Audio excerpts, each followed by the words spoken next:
মাঝে মাঝে না চুপে চুপে কিছু অসহায় এতিম অথবা ক্ষুধার্ত ভিক্ষুক তাদেরকে কানে কানে বলবেন, পরিচিত দেখবেন আপনাদের এলাকা ভিক্ষা করতে আইসা ঘরের দরজায় বসে থাকে, তখন কি করি আমরা, ঘর থেকে একটা প্লেট দিয়ে ভাত দিই, মাঝে মাঝে নাও নাও খাও।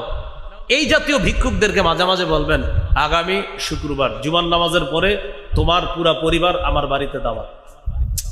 উনি বলবে পরিবার দাওয়াত, টেনশনে থাকবে, পরিবার সহ কি ঘরের দরজায় বসে খাওয়াবে কিনা, ওই টেনশনে থাকবে। কিন্তু যখন পরে শুক্রবারে উনি আসবে, ঠিক আমাদেরকে যেখানে বসে খাওয়াইতেন ওই তার পরিবারকে ওখানে বসে আপনি খাওয়াবেন। এই যে হঠাৎ খুশি হয়ে যাবে, জান্নাত ওয়াজিব হয়ে যাবে। উনি তো কল্পনাও করতে পারতেছে না ওই ভিক্ষুক যে আমারে উনি এইভাবে দাওয়াত দিয়ে খাওয়াইতেছে। তো বলছিলাম ভাই দেখেন, আমরা কোটিপতি আত্মীয়কে অনেক খাওয়াই, আমরা কলিগকে অনেক খাওয়াই, আলেম ওলামাদেরকে অনেক খাওয়াই। এ মাহফিলকে কেন্দ্র করে আজকে অনেক আয়োজন হয়েছে। দেখুন ক্ষুধার্ত মানুষকে আপনি এইভাবে দাওয়াত দিয়ে খাওয়ানো, ইনশাল্লাহ আপনারা এই আমলগুলা চুপি চুপি করেন, আল্লাহর জান্নাত দুনিয়া থেকে কামাই করেন। আল্লাহ আমল করার তৌফিক দান করেন। ভালো করে মনে রাখবেন, ইসলামের সুন্দর একটা শিষ্টাচার হলো ক্ষুধার্তকে খাওয়ানো। সহিহ বুখারীর 12 নম্বর হাদিস, আন্না রাজুলান সাআলান নবিয়্য সাল্লাল্লাহু আলাইহি ওয়াসাল্লাম আইয়ুল ইসলামি খায়রুন ইয়া রাসূলুল্লাহ।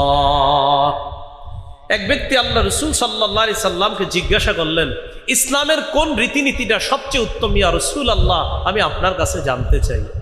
فقال رسول الله صلى الله عليه وسلم, আল্লাহ নবী বললেন, তুতইমুত তাআম, ক্ষুধার্তকে তুমি খাবার খাওয়াও। এই আমলটা, এই কর্মটা ইসলামের সবচাইতে শ্রেষ্ঠ রীতিনীতির অন্তর্ভুক্ত হয়ে যায়। সবচেয়ে সুন্দর একটা রীতিনীতি, একটা শিষ্টাচার হলো ক্ষুধার্তকে খাওয়ানো। তো বলছিলাম এখনই সুযোগ কিন্তু আমাদের সামনে, বানভাসী মানুষগুলার পাশে এইভাবে আমরা খাদ্য ইত্যাদি দিয়ে তাদের পাশে দাঁড়ানো।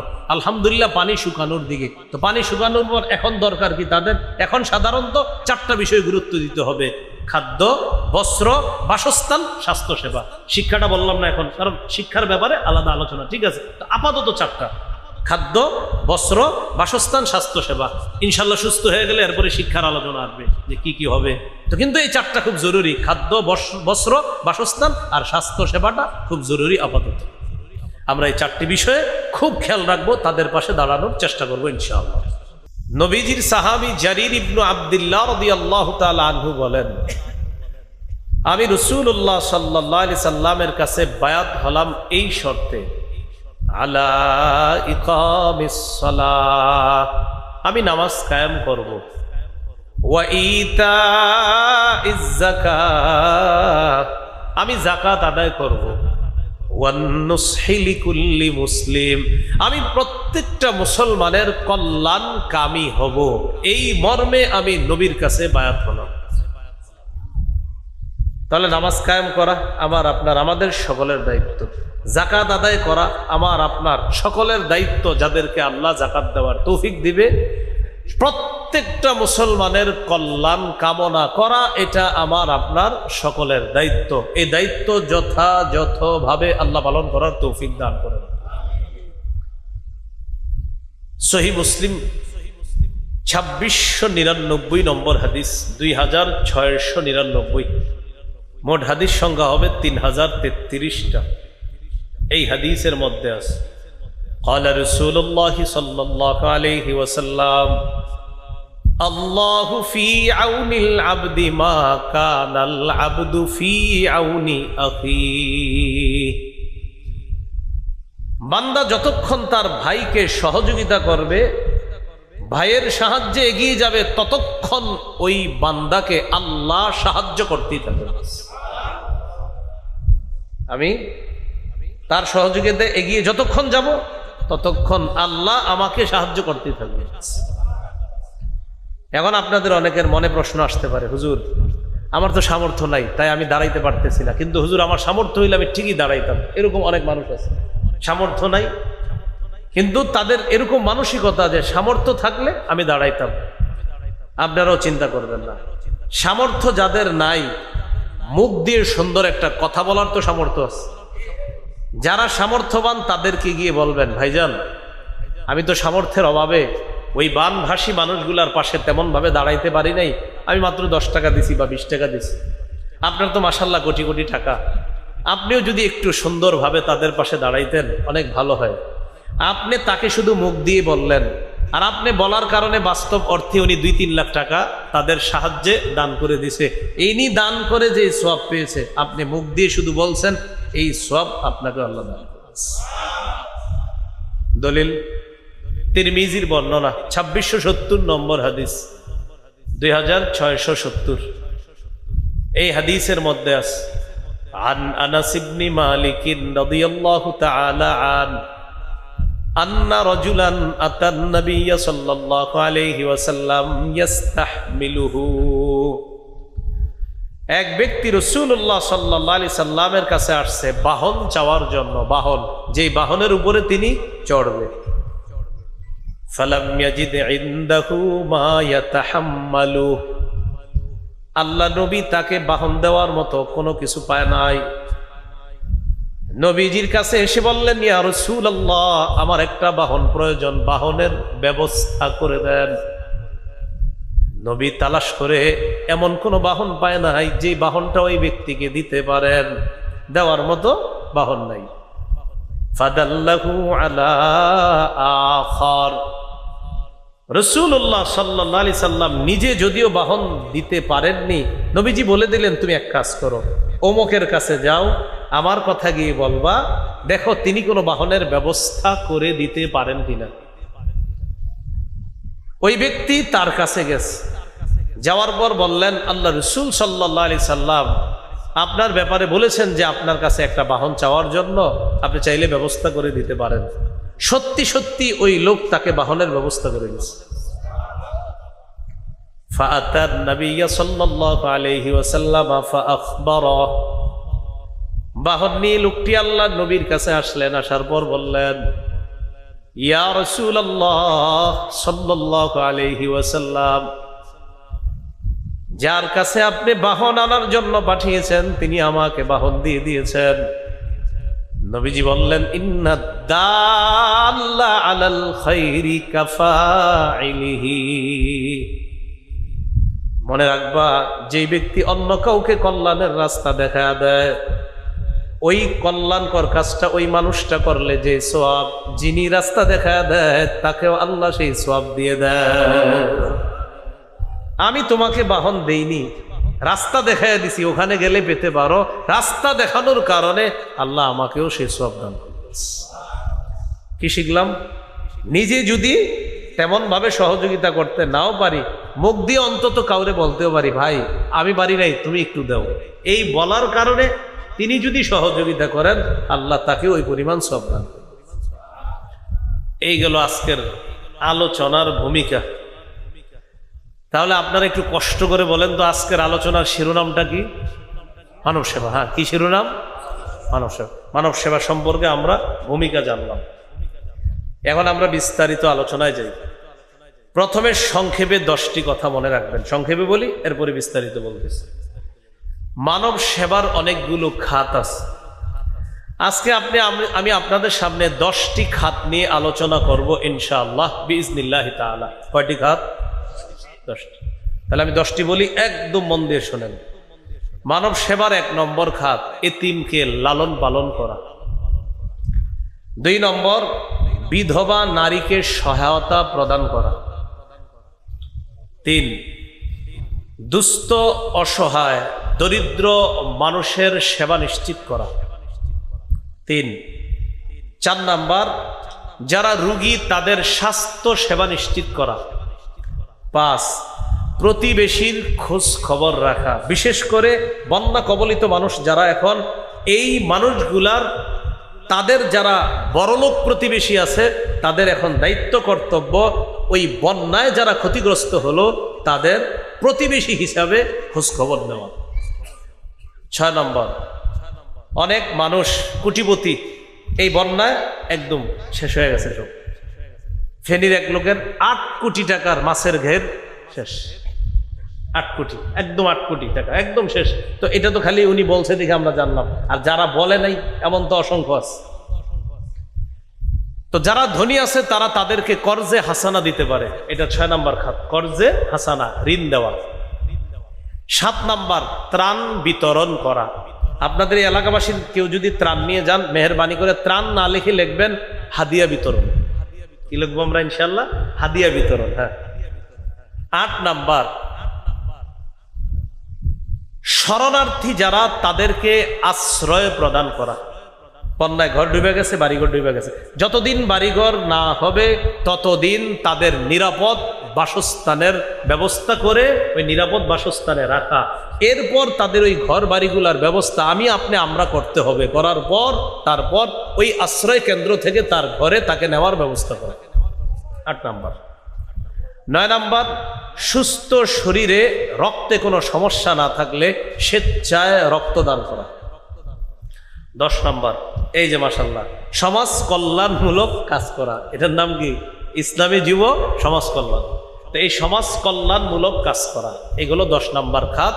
সমাজ কল্যাণমূলক কাজ এটা এককভাবেও করা যায়, সাংগঠনিকভাবেও করা যায়। বাকি বর্তমান পরিস্থিতিতে এককভাবে না করে সাংগঠনিকভাবে করা, এটাই সুন্দর হবে, এটাই উত্তম হবে। প্রিয় ভাইরা, কয়টা খাত বললাম? 10টা। এর মধ্যে 1 নাম্বার, এতিমকে সহায়তা প্রদান করা, এতিমের লালন পালন করা।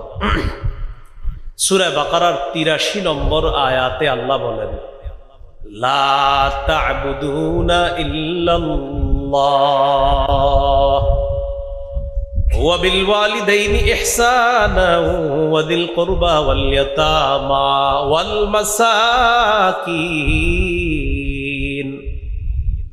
তোমরা আল্লাহ ছাড়া কারো ইবাদত করবা না। ওয়া বিল ওয়ালিদাইনি ইহসানা, পিতা মাতার প্রতি সদাচরণ করবা। ওয়া দিল কুরবা, নিকটাত্মীয়দের প্রতি সদ্ব্যবহার করবা। ওয়াল ইয়াতামা, এতিমদের সাথে সদ্ব্যবহার করবা। ওয়াল মাসাকিন, অসহায় দুস্থ দরিদ্রদের সাথে সদ্ব্যবহার করবা। এই জায়গায় দেখেন নিকটাত্মীয়র পরের খাতটার কথাই এসে গেছে, এতিম অসহায়ের লালন পালন করা। সূরা বাকারার 215 নম্বর আয়াতে আল্লাহ তাআলা বলেন, ইয়াসআলুনাকা মাযা ইউনফিকুন। নবী, তারা আপনাকে জিজ্ঞাসা করে তারা কি খরচ করবে, কোন খাতে খরচ করবে। কুল মা আনফাকতুম মিন খাইরিন ফালিল ওয়ালিদাইন ওয়াল আকরাবিন ওয়াল ইয়াতামা ওয়াল মাসাকিন ওয়া ইবনিস সাবিল। নবী, আপনি বলে দেন, তোমরা যেই উত্তম জিনিসগুলা খরচ করো, তোমরা যেই ভালো মাল খরচ করবা, এই খরচের খাত 1 নাম্বার ফালিল ওয়ালিদাইন, পিতামাতার জন্য খরচ করবা। 2 নাম্বার ওয়াল আকরাবিনা, এতিমদের নিকটাত্মীয় যারা তাদের জন্য খরচ করবা। ওয়াল ইয়াতামা, এতিমদের জন্য খরচ করবা। ওয়াল মাসাকিন, অসহায় যারা তাদের জন্য খরচ করবা। ওয়া ইবনিস সাবিল, পথিক মুসাফির, সে যদি সফরে বের হয়ে হঠাৎ তার টাকা পয়সা শেষ হয়ে যায়, তাকে তোমরা এই টাকা দিয়ে সহায়তা প্রদান করবে। এখানে এতিমের কথা আসেন, তো এই আয়াতেও এতিমের কথা আল্লাহ বললেন। দেখবেন মা বাবা আত্মীয়, এরপরে আল্লাহ এতিমের কথা বলছে। বিপরীত দিকে বন্যা পরবর্তী সময়ে এমন এমন এতিম পাওয়া গিয়েছে, যাচ্ছে, যাবে। যেই এতিমের মাও হারিয়ে গেছে, বাবাও হারিয়ে গেছে, ভাই বোনও হয়তো মারা গেছে, এই এতিমকে মানুষ লালন পালন করবে। এর মধ্যে কিছু এতিম এমন থাকবে যার বাবা অনেক টাকা পয়সা আছে, ব্যাংক ব্যালেন্স আছে, জমা আছে। এখন স্বাভাবিকভাবেই এই টাকা পয়সার মালিক কে হবে? ওই শিশুটা। তো এলাকার কিছু হুমলা চুমলা নেতা কি করে জানেন? সুযোগের অসৎ ব্যবহার করার জন্য এই এতিমের দায়িত্ব নেয়। কেন নেয়? টার্গেট হলো ভবিষ্যতে ছলে বলে কৌশলে ফুসলিয়ে কিছু হাতায় নিতে হবে।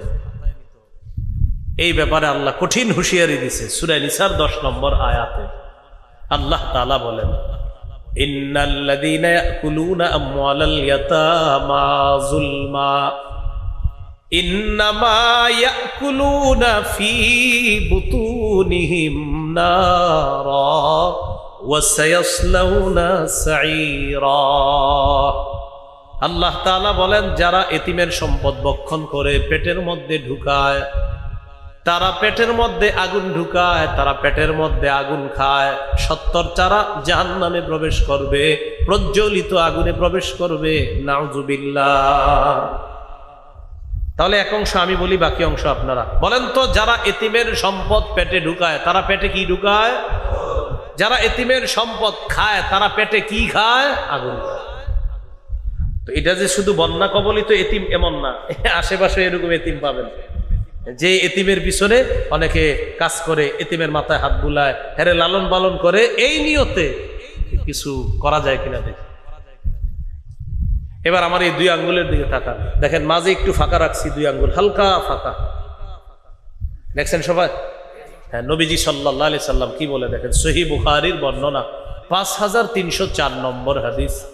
ক্বালা রাসূলুল্লাহ সাল্লাল্লাহু আলাইহি ওয়াসাল্লাম, আনা ওয়া কাফিলুল ইয়াতীমি ফিল জান্নাতি হাকাযা, ওয়া আশারা বিস সাব্বাবাতি ওয়াল উসতা ওয়া ফাররাজা বাইনাহুমা। নবীজি সাল্লাল্লাহু আলাইহি সাল্লাম মধ্যমা এবং তর্জনী আঙ্গুল এইভাবে ইশারা করে মাঝে একটু ফাঁকা করে বললেন, আমি এবং এতিমের অভিভাবক এইভাবে পাশাপাশি জান্নাতে থাকব। তাহলে এতিমের অভিভাবক আর নবীজি পাশাপাশি জান্নাতে থাকবে। মুসনাদে আহমদ হাদিসের বিশাল বড় একটা কিতাব, এই কিতাবের 1905 নম্বর হাদিস, 1905 নম্বর হাদিস। قال رسول الله صلى الله عليه وسلم من ضم يتيما بين أبوين مسلمين حتى يستغني عنه وجبت له الجنة البتة। আল্লাহ নবী বলেন, কোন ব্যক্তি যদি এমন কোন এতিমকে লালন পালন করে যে এতিম তার মুসলিম বাবা হারিয়েছে, মুসলিম মা হারিয়েছে। একজন এতিম তার বাবা হারিয়েছে, সেও মুসলমান, মা হারিয়েছে, তিনিও মুসলমান। এর মানে মুসলিম বাবা মুসলিম মা হারা কোন এতিমের লালন পালন যদি আপনি করেন, কতদিন? হাত্তা ইয়াস্তাগনিয়া আন, এতিম যতদিন পর্যন্ত চলতে না পারবে, স্বাবলম্বী না হবে, ততদিন পর্যন্ত যদি মুসলমান বাবা মা হারা এতিমকেও লালন পালন করে, নবীজি বলেন ওয়াজাবাত লাহুল জান্নাহ আলবাত্তাতা, তার জন্য অবধারিতভাবে জান্নাত ওয়াজিব হয়ে যায়। অবধারিতভাবে জান্নাত ওয়াজিব হয়ে যায়। এতিম লালন পালন করার চেষ্টা করব, বলেন ইনশাআল্লাহ। আল্লাহ তৌফিক দান করেন। আজকের আলোচনার শিরোনাম জানি কি ভাইরা? কয় নাম্বার খাত গেল? 1 নম্বর এতিম। 2 নম্বর খাত মনে আছেন? বিধবা অসহায় যারা, তাদেরকে সহায়তা প্রদান করা। বন্যা পরবর্তী সময়ে এমন নারী পাওয়া যাবে যারা তার স্বামী হারিয়েছে, আবার এমন পুরুষও পাওয়া যাবে যিনি তার স্ত্রীকে হারিয়েছেন। তো আমরা আল্লাহর কাছে আশাবাদী ইনশাআল্লাহ, একজন পুরুষ চেষ্টা করে ইনশাআল্লাহ আবার ঘুরে দাঁড়াবে, একজন পুরুষ, এবং এটা তার পক্ষে একটু সহজ। কিন্তু একজন নারী যিনি তার স্বামীকে হারিয়েছেন, তিনি নারী হওয়ার কারণে এবং তিনি দুর্বল হওয়ার কারণে তুলনামূলক তিনি কিন্তু এত সহজে যে ঘুরে দাঁড়াবেন, এটা তার পক্ষে কষ্টকর। এই জন্যই শরীয়তের দিক নির্দেশনা হলো, বিধবা অসহায় নারী যারা, তাদের যথাযথ সম্মান রেখে তাদের কাছে সহায়তা প্রদান করা, মুসলমানরা যেন তাদের কাছে সহায়তা পৌঁছায় দেয়। সহিহ বুখারীর বর্ণনা 5353 নম্বর হাদিস। এই হাদিসের মধ্যে আছে, ক্বালা রাসূলুল্লাহ সাল্লাল্লাহু আলাইহি ওয়াসাল্লাম, আস-সাঈ আলাল আরমিলাতি ওয়াল মিসকিন কাল মুজাহিদি ফি সাবিলিল্লাহ আবিস সাইমিন নাহার আল কাইমিল লাইল। কোন ব্যক্তি যদি আল্লাহর রাস্তায় জিহাদ করে, জিহাদ করলে যে সওয়াব, সারা রাত নফল নামাজ পড়লে যে সওয়াব, সারা দিন নফল রোজা রাখলে যে সওয়াব। কয়টা সওয়াবের কথা বললাম? 3টা।